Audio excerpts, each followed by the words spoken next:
A barometric. 4. The door, Harrison. Harrison, do not open the lower door. You are listening to Harrison's Conspiracies, an investigative record of unexplained events, hidden histories, and the evidence left behind when the official story stops making sense. My name is Harrison. What you just heard is the first thing I ever recorded for this archive, and for a long time it was the only thing I intended to keep private. I am going to break my own habit tonight and tell you where all of this began. Not with a theory, with a package. 3 years ago, before any of this had a name, I collected strange documents the way other people collect coins. Quietly, and without expecting them to be worth anything. I was not a believer. I assumed every mystery had an ordinary flaw beneath it, and that if you dug long enough, your boot would eventually hit it. Then a padded envelope arrived with no return address. Inside was an old handheld audio recorder, the kind that had been obsolete for 2 decades, and a slip of paper with a single handwritten station code. I recognized that code. It belonged to a file once handled by a researcher named Elias Ward, a man I had already dismissed in writing as unreliable. That is the first contradiction of this case. The one lead I had spent years ignoring was the one that turned out to be real. The code pointed to Blackridge Station, a remote atmospheric and geomagnetic monitoring facility in the north. Its job was ordinary: pressure, magnetic variation, radio interference, upper atmosphere conditions. It closed after years of equipment faults and reports of subsurface instability, and its power was formally disconnected. I confirmed that. The public record is clear, and I have no reason to doubt it. Blackridge had been dark for more than 20 years, which is the problem, because the recorder in that envelope held a file timestamped 6 days before the envelope reached me. A file that, by the telemetry inside it, was captured at a station with no electricity. The public record ends there. What follows comes from the material sent to me and from a woman I called because I could not read one particular sound. To understand the recording, I contacted Dr. Lena Mirek. She is a former geophysical instrumentation engineer. Years ago, she helped catalogue the surplus monitoring equipment that was stripped out of Blackridge before it was sealed. I reached her because there is one tone buried under the weather data, a flat, deliberate pulse. And to my ear, it was noise. To hers, it was a machine she used to work with. That pulse is a calibration tone, old hardware, a self-check the instruments ran to prove they were still honest. I cataloged 3 of those units when Blackridge was decommissioned. Here is what I told Harrison, and I want to be precise, because people misquote engineers. The station could not have produced that file, not without power. The calibration tone you can explain, a capacitor, a residual charge, someone's idea of a prank. What I cannot explain is the second signal underneath it.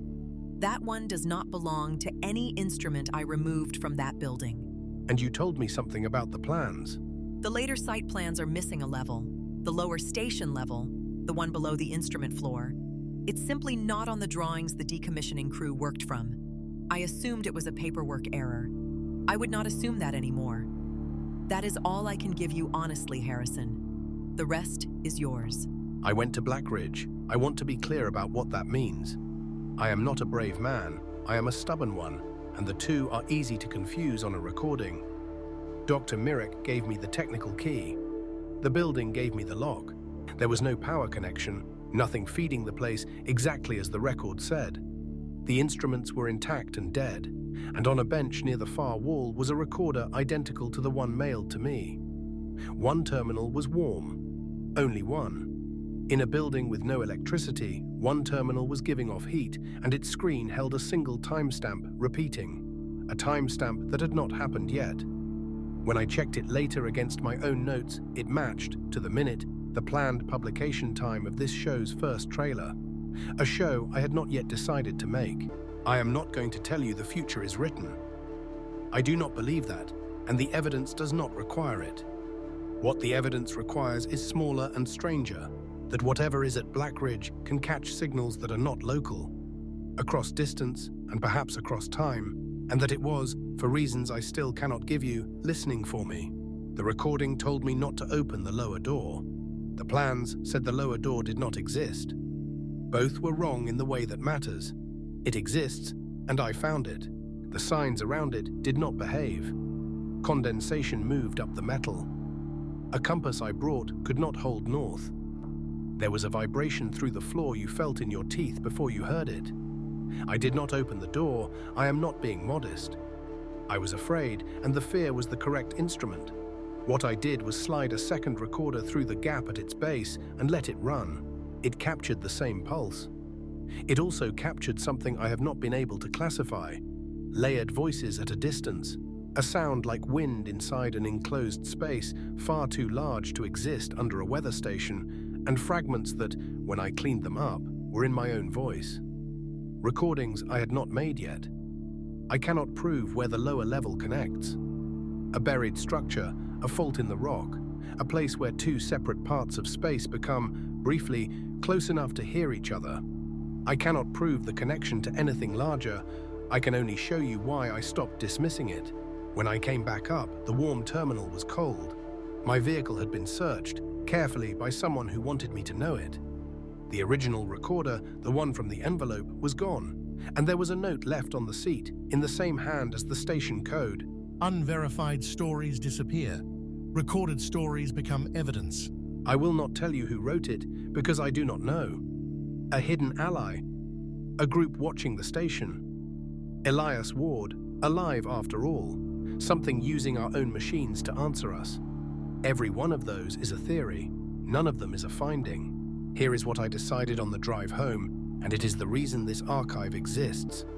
A private note can be stolen, burned, altered, dismissed, or buried under a station that officially has no lower floor. A public one is harder to erase completely. I did not build Harrison's Conspiracies because I trust every conspiracy. I built it because I no longer trust unexplained evidence to survive in silence. I did not open the lower door. I told myself that was caution, and for several months I believed it. Then I began finding the Blackridge pulse in other recordings. A Soviet expedition on a mountain, an American telescope that heard something for 72 seconds, a phone call placed from a town that appears on no map. That was when I stopped keeping private notes. My name is Harrison. This archive is called Harrison's Conspiracies. If the evidence disappears, the recording remains. Case file 0 stays open. You've been listening to Harrison's Conspiracies. Until the next record, stay curious.